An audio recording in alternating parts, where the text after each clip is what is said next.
Welcome to the Social Media Church podcast. I'm Neil Smith, and I am super excited about today's podcast episode. I've got a new friend that I just met about a minute ago that I first met or connected with online on Instagram and saw what he was working on and was so intrigued to find out more. And I thought, let's just record that conversation so that you can find out as I find out about Pulpit AI.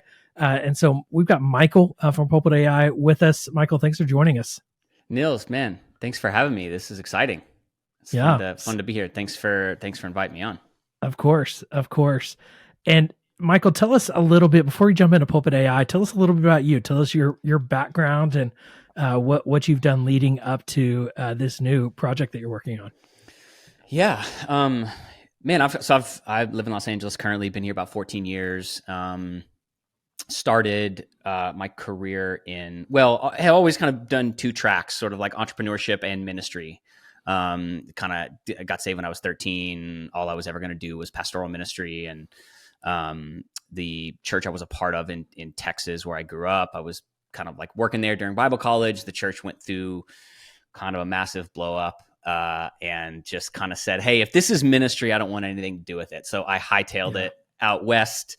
And started working in the independent film industry, kind of at the tail end of that kind of like post 90s indie film glory days type world. And about a year after being in LA, ended up working for actually a company based out of New York City that had a small LA office, and sort of worked with them predominantly in the advertising technology space to launch about 6 or 7 businesses. So I have just kind of been living in sort of the startup entrepreneurial world. And then in 2015, me and about 20 of my friends were part of a team that planted a church here in Los Angeles. So just kind of been doing that simultaneous sort of entrepreneurship, business building, and kind of like local church ministry.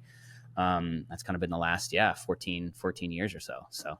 I love it. I mean, that's an incredible background, Michael, on your work history. And I think unique combination of that uniquely positions you for this next project and initiative, which I don't fully understand, but what I've read on your website, I'm so intrigued by. So if you would share a little bit about Pulpit AI, what it is, and basically where did this come from? Where did the idea stir up to what you're building now?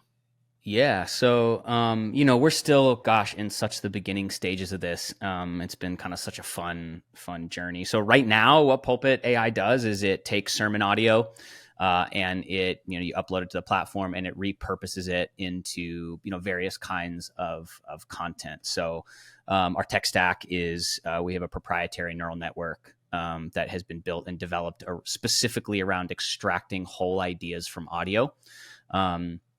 And so sort of our model is trained to essentially, take a sermon, a podcast episode, and kind of extract what the big themes, ideas, and even kind of heading in the direction of being able to even kind of adopt the voice of the speaker, tone, so to speak. Again, we're still in private beta. So, we're just essentially kind of brand new, and we've got about 500 people on the platform right now that we're honestly really building with them. We really want to build this specifically for pastors and local churches. But I guess where it came about, honestly, it's kind of this just a weird sort of sovereign thing, I suppose. I have a media company called Vast, and it's just sort of some podcasts, like a loosely connected network of podcasts that me and my friends have been kind of building as an experiment for the last 18 months. And as we were sort of building that out, I was just having conversations with a ton of faith-based creators and pastors and podcasters. And initially I thought, what if we could just build a product that would help faith-based creators, and honestly, as we were building, quite frankly, this kind of media platform, we got under the hood sort of the world of the Christian influencer. And honestly didn't love what we saw, or didn't want to put our time and focus in building a company that needed to be sustained by that. The other kind of conversations we were having was the best content creators, I feel, are pastors, and local church pastors who are also content creators to me are so valuable to the body of Christ. And So we honestly I reached out to a couple friends of mine. One's both who are amazing developers. One's at PayPal, the other is at NASA. And I said, hey, we've got this proprietary neural network that we have been, given access to. What could we build around that for pastors and churches, and what could that look like? And then, it took us about 3 or 4 months to get kind of our MVP built. And in the meantime, it was just taking so long. I got impatient and I just spun up a Webflow landing page and just said, let's just put this out there, collect some emails, see if anyone's even interested in this, and I just put a tweet out one Friday afternoon saying, hey, we're launching this thing. It's going to be launching in a month or so. If you want to get on the list to test it for us once we have an MVP, let us know. And sent out the tweet 6 p.m. on a Friday night to my very small, random Twitter following, and I woke up the next morning and it had just exploded. That's awesome. What had happened was someone misinterpreted what we were doing and thought that it was going to be something that wrote sermons for you, right? Like an AI sermon writer. Yep. And then it just kind of snowballed from there. So all of a sudden we had, thousands of pastors reaching out to us, and so, that was in June. And so we've just kind of been head down trying to get this product to where we felt like it was worthy of all these eyeballs that were wanting to play around with it, getting it ready to use. So that's kind of where we are now. We're in, closed beta. We've got about 500 people using it at the moment. And just honestly, we are just building it with them and having a blast, just understanding how they need to use it. What's it for? How are their churches using it? And it's been a whirlwind of a few months, but we're having an absolute blast, man. Yeah. So there's so many questions that we'll dig into and that I'm eager to ask, but I want to go step by step here. So practically you upload your audio sermon to the platform, and then it's going to distribute things it's going to create tweets, or it's going to create blog posts, or what are the core outputs of the system? Yeah, so the outputs that it automatically generates for you are long and short summaries of your sermons, a 5-day Bible reading plan and devotional based on the themes and the scriptures from your sermon, discussion questions for groups, a blog post, an email, and some quotes, with timestamps on them. Yeah. That's what it automatically generates. And then we're kind of in beta, actually really MVP of what we're just calling Pulpit GPT at the moment, because we couldn't think of a better name. Yeah. And that allows you to, essentially prompt your sermon to, it also delivers a transcript to kind of do whatever you want with it. So right now it's not like a chat bot. It's just sort of a one-way prompting tool. Yeah. So. And then so what's so this is your MVP and what it currently does. What do you dream of it doing in the future? Yeah, so to be honest with you, and this is going to sound a bit like of a cop-out answer, but I really promise you it's not. We have our ideas for what we want it to be, and I have a vision for I legitimately believe that the voice of the local church pastor, other than the immediate family, is the most important voice in any person's life. Most pastors have a really difficult time getting the content that they spend so many hours a week creating and all that, distributed. So we basically want to build the platform for pastors, teachers, church leaders to help them create, distribute, and then attribute any kind of associated discipleship content, resource tools, whatever it is that they want to their people. So we have this sort of big vision for what that could be. At the same time, we, and I believe you're an entrepreneur as well. The entrepreneur's dilemma is that we think we understand the problem and the solution. And so although we have a big vision, we don't want to get too ahead of ourselves. God has, for whatever reason, dropped all these people in our lap that are giving us some of literally the best feedback in the world. Both good and bad. So, we certainly want it to be that sort of vertical SaaS tool for the pastor. But at the same time, we want to solve a real problem. So we're sort of, kind of crawling at the moment, and we're kind of getting ready to start walking, and then eventually we'll start running. But that's the vision, man. We want to make it easy for pastors to form and disciple their congregations digitally. I love So it. I love it. It sounds like you're already running, but I think you're wise it to, feels like it. It uh, feels like it, but you yeah. know. But I do think that, and I think that that is a reality of everything that's built, and until it's being used, it's hard to know what where it needs to go. And I think it's we're gonna learn, and I think that's what's already happening. Hey guys, it's Neil Smith, and I'm interrupting this episode to highlight one of our sponsors. And this sponsors is one of the companies that I recently acquired, and it's a company called Church Press. And I was blown away when I found out about Church Press, and it is the most SEO optimized, search engine optimization optimized website platform for churches. And it is one price, and it covers everything you need to have a great website presence, to design, set up a beautiful website that works great, but I think most importantly is found by Google so that people can find your church. And so if you want to upgrade your website or build a new website, we would love to help. Go to churchpress.co and you get more information and learn more. We also have a free SEO audit that you can get right there on the website of your website. So if you want to see how optimized your website is, just go to churchpress.co, and you don't have to sign up for anything. It's totally free. And we would love to help you build a better website that is found by Google. Let's get back to the episode. With so much of AI is we perceive that it's going to help us with this, but then it ends up, and I think social media, if we look at the last 15 years, we perceived social media was going to do this, but it's actually done that. Yeah. And Yes. it's taken on different forms that we could have never dreamed of. TikTok back when we had MySpace. You know, I know. it morphs, it adapts, and we adapt to it. But I think one of the things I love, Michael, about how you're beginning is really, I think I see so much investment coming out of pastors in their sermons, and we always, our agency says we want to squeeze the most out of that orange.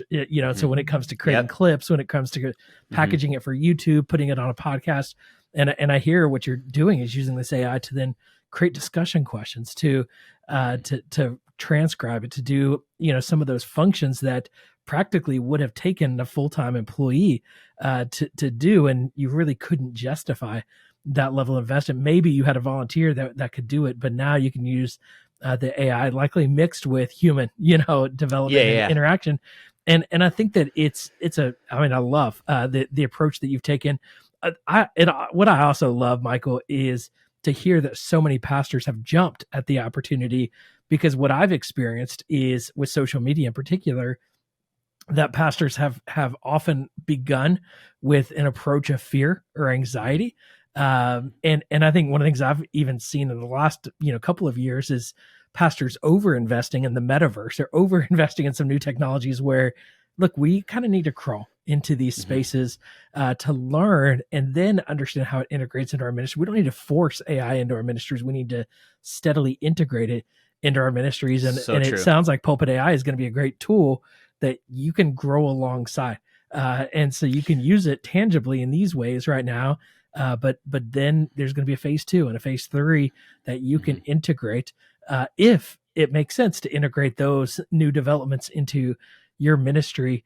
I love it. I love that approach, Michael. When it comes to the fear factor of AI, because people hear words like you got your own neural network, neural network, and just even artificial intelligence aligned to the gospel, feels like, is this something we can trust? Is this something that's going to replace pastors in the future? Or whatever fear factor approach that pastors might have. What's your response to that when it comes to how pastors should approach AI? That's a great question. I mean, look, it's funny as someone who's building a company, around, and it's funny, like looking back, like Pulpit AI, and we sort of really leaned into controversy that we honestly didn't even know we were. Yeah. I just live in such my own little sandbox, I suppose, that I didn't even fully think through the level of debate that was going on in the Christian world about, usage of this, but it makes so much sense, and I just think, every pastor. Okay. So I don't want to take us like down a rabbit trail, but I think that pastors, we can be cautious We have to develop our own, this is how we're going to use it, or if we're going to use it, or what that's going to look like, right? Like, I don't think that's a one size fit all. And I think we've got people working with us now from every major denomination, big churches, small churches, you name it. And one thing I've loved is every pastor is thinking about it thoughtfully. The one thing I would say that we can't do is completely ignore it out of fear. And here's why. And I think the conversation is much bigger than how are we using it in our churches and ministries, because again, that's going to be every local church or ministry's kind of, how are we, that's like kind of, but they're going to build a framework for that. And they're going to be needing to build a framework for that. I think our congregations, if we don't think over the next 3 or 4 or 5 years, they're going to be asking us more and more about what they should think about it and how they should be using it. So like we can't put our head in the sand and ignore it, So I think if a pastor says, you know what, and I can understand the argument of someone going, turning a sermon into content. I don't know how I feel about that. Like, man, that is actually a conversation that I think is like, I've heard some really good arguments for that, I do think to just completely ignore it and put our head in the sand, we're going to miss a really great opportunity. And just because I'm sort of like a technological optimist and I believe that God has given us the ability to take all of our work we do unto him. So I don't think AI is demonic or anything like that, which some people have said. Sure. I do think for those that choose not to maybe incorporate it, they've got to be educated on it, because it is infiltrating the worlds of our people in ways that we actually already that we cannot even imagine. So I know this is a podcast about church and social media, so I don't want to go into the philosophical pastoral ramifications of it all, but I think that to pretend it's not here and that it's not as big as it is, in my opinion, is sort of, it's not going to serve that pastor or the body of Christ well. I don't think personally, Yes, I can't agree more. And I think it's important for pastors. I've said this so many times on this podcast, is technology is agnostic in nature. And I think at the end of the day, it's going to be used for good and it's going to be used for bad. And I think the question is how do we use it? And I think AI though is not, I don't think this AI is actually comparable even to social media.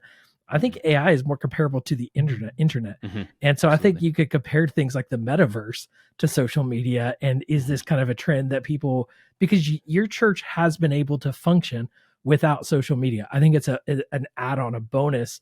Mm-hmm. But we villainized the internet. And we kind of said, if you get a website, you're supporting pornography early on. If you take donations online, you're supporting debt. We have villainized aspects of how people use the internet, and I think AI from a technology adoption standpoint is going to be as significant as the internet itself, and so I think that it is not essentially one specific tool or function like social media has. It's actually, and the truth is we're already using AI. AI is in the algorithms of social media. AI is in so much of what we're already doing. We just now have more access to AI technology as users, and we're hearing the terminology more now than we ever have before. So this is not a if you use it. I think it's a question of how you use it. And I do think there are going to be ways that we use it ineffectively. I think there's going to be ways that we use it unbiblically. I think there's going to be ways that we will make mistakes in how we use it. But what we can't do, from my perspective, is ignore it. Because I think if we ignore it, the further we'll get behind. And I think AI is going to create efficiencies. I think it's going to create opportunities. I'm seeing AI used for language translation and some incredible use cases. And I love, Michael, your vision here for Pulpit AI of, look, right now, just plug it in. This is not going to take you much extra time. It's literally going to take the time you've already invested and maximize it to a greater extent. And if you don't find those outputs more enhancing your ministry, don't use it. And I think that this is one use of AI. And then what I'm so intrigued and will be eager to watch, Michael, is to see what you do with it from here. Because I think if you continue to develop that and function that, then the AI is going to get smarter. The AI is going to get better. And we're in the beginning days. And just like whatever your church website was 15 years ago, hopefully it's better today than it was 15 years ago. And I think the way we're using social media, the way we did it 5 years ago, hopefully it's better today than your social media presence was 5 years ago. And I think with AI, you don't need to have a huge AI ministry. I think Right. you just need to begin to steadily incorporate it. And it sounds to me like Pulpit AI is a great tool to begin to utilize it. So, Michael, those that are, and I know right now it's in closed beta, those churches that are eager to get on and they're like, I want to test it, I want to get in. What should they do? How do they kind of get first or second in line Yeah. to begin to utilize the platform? Yeah, so they just go to our website, pulpitai.com. Essentially, you can put in your email address, and depending on, and it's funny, like, we'll all of a sudden have like another 100 people sign up, and I'm like, where did someone mention this? Like, that happened the other day. I was like, we had worked through our whole beta list, and so everyone that was on our list had been given an opportunity to jump on it, and then all of a sudden, there was like 100 new people signed up, and I'm like, I don't know who or where or how all these people found this. But that being said, we now our goal is to get as many people trying this out as we can and giving us feedback. And so you just go to our website, sign up for the list, and within generally right now a day to 2 days, you'll get an email with an access link. You can upload your first sermon for free and kind of do whatever you want to do with that. And then we just have some like really, really low basic introductory pricing that you'll be locked into, forever as we kind of build and add features. And then the only thing is like we are unashamed of the fact that everyone that's using it now, we want to learn from. And so, like, if you sign up, you're going to be getting emails from me and surveys and questions and all that kind of stuff, because we really do just want to hear from as many people as possible. We're very much in like an exploratory phase at the moment. And so, yeah, that's kind of the long answer is that's awesome. pulpitai.com, and you should be able to get access within like 24 to 48 hours at this point. Awesome. Well, Michael, we'll have you back on the podcast, a few months down the road, and we'll be eager to hear as things progress. And I'm going to make sure my church gets involved and tested and is experimenting with this platform as well. And so, I want to, more than anything, is one of the things that I want to always do with this podcast is to encourage entrepreneurs to create great technology for the church. And one of the things I've been so encouraged by in the last 5 to 10 years is how many great entrepreneurs have really stepped up and are serving the church well with good technology. And that hasn't always been the case. And the reality is good technology is expensive and good technology is hard to do. And the church isn't the most, I would say it's not where entrepreneurs are going to make the most money. But I do think it's where you can have such an incredible impact. But you've got to build a good, profitable business to make sure that the church has good technology. And so I'm encouraged, Michael, by you taking your unique experience and networking connections and applying it to the church. I believe that your intuition and into how the church and the sermon can be utilized and how AI integrated with that is going to be, I think it's going to be incredibly fruitful. I think it's going to help a lot of churches. And so I hope for those of you that are listening that you'll go to pulpitai.com. We'll have a link to the website and their social media platforms in the show notes at socialmedia.church. But don't wait to go there. Just go straight to pulpitai.com and get it's a great domain, by the way, Michael. And get on the website, get on that email list, and be one of the first to try this out. And I think, as I said earlier, if you don't like it, don't use it anymore. You move on. There's plenty of tools out there that you can try and test and use. So true. And I think, but I think at the end of the day, I think what is being built, I do think will be incredibly useful for any church. I'm just having a hard time imagining it not being fruitful for your ministry. And I think you'll actually see, and it will open your eyes to opportunities as to how it might be more fruitful for your church. And so, I just want to encourage everyone to go and do that. Michael, any final thoughts as we wrap up this conversation?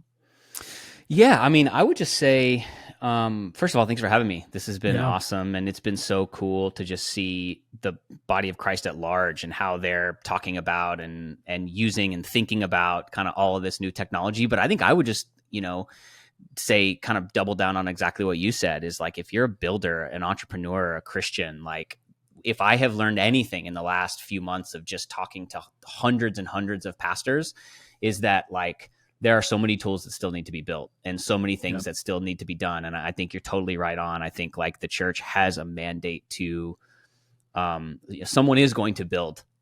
Yes. And so I think the church needs to be the leader in not just technology, but creativity and art and you name it. And Yes. so I would love to see 10 different versions of Pulpit AI that serve different niches and use cases. And so the cool thing is the body of Christ is really wide and large, and there's going to be a lot of tools that are needed. And so, yeah, I'm excited. It's fun to be doing this. And if you use it, or if you're listening and you have brutal feedback, please send it. We want to know how it works, what's good about it, what's bad about it, how could it better help you? We want to know anything and everything. So, I appreciate it, man. So I got a tangent question before I let you go. Yep. Because you're paying attention to AI. Yep. What other AI tools out there are you seeing, or would you recommend to churches to test or experiment with that you think maybe relate to churches and ministries? Man, that's a really good question. For me, I predominantly just use ChatGPT. Yeah. I have found it to just be, the other day I dropped a legal document in it and said, can you explain this to me? Maybe I'm being too transparent. I said, you are a startup attorney. I'm going to drop a legal document in here. Can you give me, in layman's terms, what all of this means, and then red flag anything that may be unhelpful? And I was just amazed. I sent that and the other to a friend of mine who's an attorney, and he was like, whoa, this is dead on accurate. Yes. So I've used quite a bit of other, AI tools. I think if you're a pastor and you do like the sermon clip thing, I think Opus is a really good tool. Yes.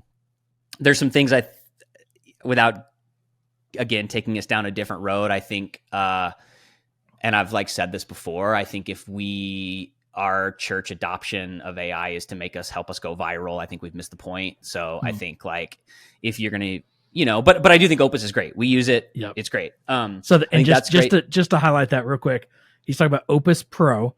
And Opus Pro, you can basically take your YouTube video of your sermon, or whatever, wherever you have your video stored, upload to the platform, and it will create reels for your TikToks for you out of your sermon. And I highly recommend it, because you can even put your branding, your style.